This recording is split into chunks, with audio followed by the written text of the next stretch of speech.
Bismillahirrahmanirrahim. Watu is mantasha, watu zil mantasha.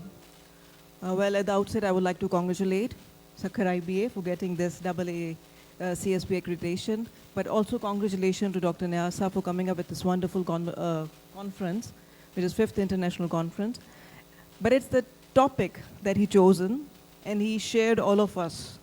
The topic which is talking about the tsunami, the technology tsunami. So it's a very interesting topic, and I think this theme that he have chosen has the problem and solution in it itself. What he's been talking about the technology tsunami, which is causing all of these educational institutions to think and rethink about coming up with a new curricula, new programs. Other universities are also doing the same. And we've also seen multiple examples already there outside in the advanced world. Few we have seen in the presentation of Jawad Saab. But I was also looking and exploring bit in detail, and I found there are master's program with the title of Management in Sustainability, Sustainability Management. So world is already doing it. So I was seeing there's a technology tsunami word, which is making us fearful from the advanced tools like artificial intelligence. But at the same time, when you've been talking about the green technology, it has the answers in it. So answers here means that if we have been fear from one technology, we need to make it sure that the businesses that we establish, they should be sustainable enough to make it sure that the technology they are proposing should not be replacing human, rather it will be helping human. So focus of the curricula may be considered in a dimensions that we as the educational institution start thinking on coming up devising certain new curricula that will bridge a gap between technology manager and technology developer. See, we have been talking about two different things. We have this industry sitting here, we have the academia sitting here, but we academia in fact are not the technology developers. Here at the same time, in the industry, unfortunately, again, we do not have the technology developers. So technology development is a very different concept, it's a very different theme. Indigenization, of course, is the solution. But again, so far so good. With so many years have already been passed, unfortunately, we could not really make it done. Even if somehow we come up with this indigenous technologies, we are finding it much more difficult to get them commercialized. And why we are finding it difficult? Because our shelves are already full with the external advanced technologies. Sir, your point of view that you have mentioned that whether we have to follow up the same, the startups that have been already created, what we need to do is to replicate it here in Pakistan. I think this is what we have been doing since ages. This is what we have been doing since last 76 years. And whether this decision that have been made early, whether it took us to some place where we are standing today, even being seen ourselves at a very last position, almost in all the indicators, I think no, the solution and the suggestion or the recommendation given by those dignitaries, I don't think it's really suit us. And why it doesn't suit us? Because if we've been following on the same path, maybe we'll not lead anywhere. What is in fact required is to understand our own contextual dimensions. Understand that how we as different institutions, being a technology developer institutions or being a technology management institutions can sit together. We need to understand what is the real world problem. We need to understand what are our problem, and then accordingly come up with solutions which will make our technology different from the rest of the world. AI, yes, it's of course a ubiquitous technology. We cannot really get rid of it. Any other technology, the computer, the cell phone, the frequencies, all these things which are there and they're there to help out our businesses. We cannot really get rid of them, and we should not think over it. Because this is the world which is connecting us to the advanced world. If we'll be disconnected from the advanced world, we'll stand nowhere. But we are not the only blind followers. That what they have developed, we keep it up with us, and then blindly we follow this. I mean, sometimes we feel that we are earning dollars on Fiverr and Upwork. And we feel really proud of it. Our students are really doing wonderful. We are getting US dollars, we are earning US dollars with us, and they're coming from outside the world. Well, unfortunately, if we see it from a more critical view, earlier, what we were doing were the physical labor. We were offering the physical labor to the advanced world. Now what we have started doing, we have started offering the intellectual labor to the advanced world.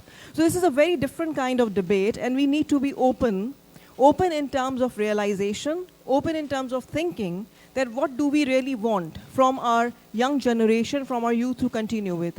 Whether they really want to remain a blind follower of whatever been happening around the globe and doing almost similar things what they're doing, or we need to understand our own contextual dimensions and then try to solve our real world problem, which may not be very distinct from the rest of the world, but of course being at the 5th vulnerable country around the globe for the climate crisis, we need to understand. We need to understand how we can survive, how we will be sustainable.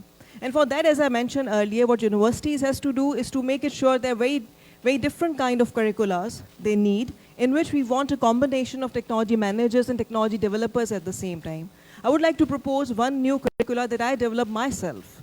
I developed a curricula which I've done in my postdoctorate research, and into this postdoctorate research, I had a chance to sit with technology developers and managers at the same time. Yes, the learning is again coming from the advanced world, because unfortunately we do not have those people around.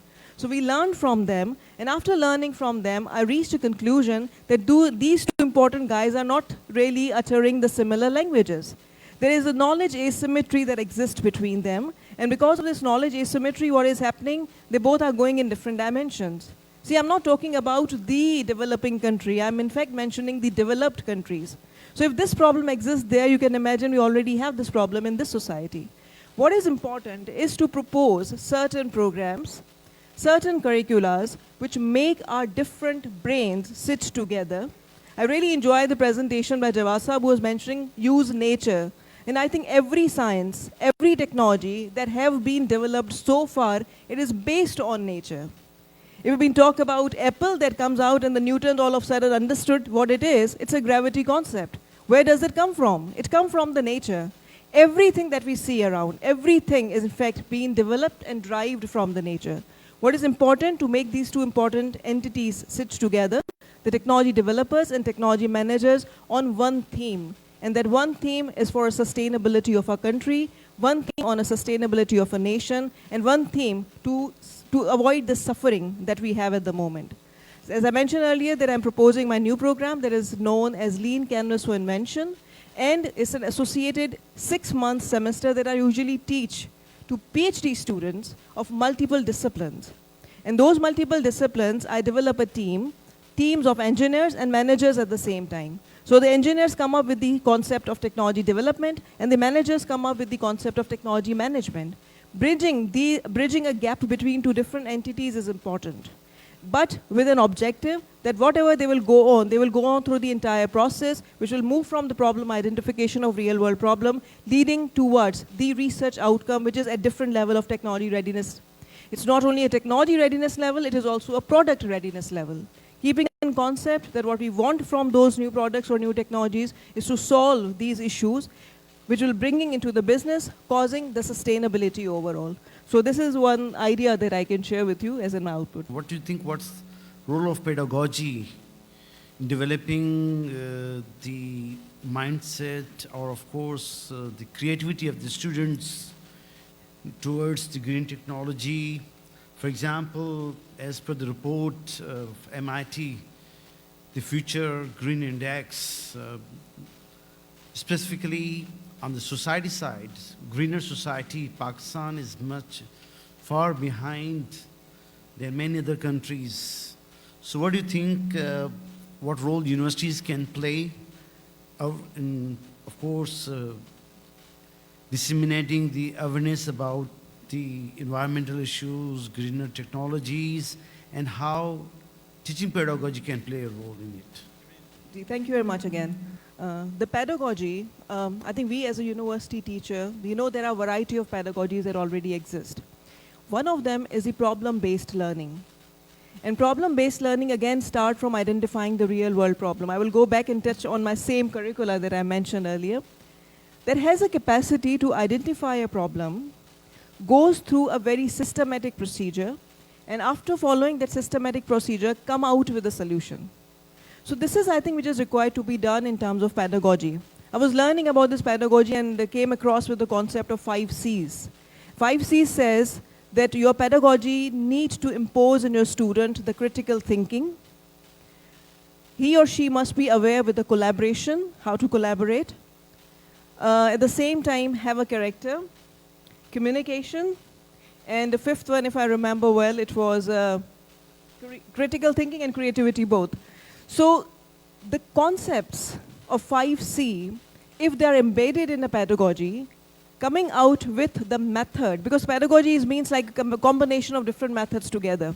But if the focus on a problem-based learning, following this 5 Cs of creativity, collaboration, and all others, moving on into a step-by-step discussions, making people sit together, students sit together, again, those two entities, as I said, technology developers and technology managers, coming out with indigenous technologies and trying to get them commercialized. I think this is the one that give you the solution. Thank you, Nasser.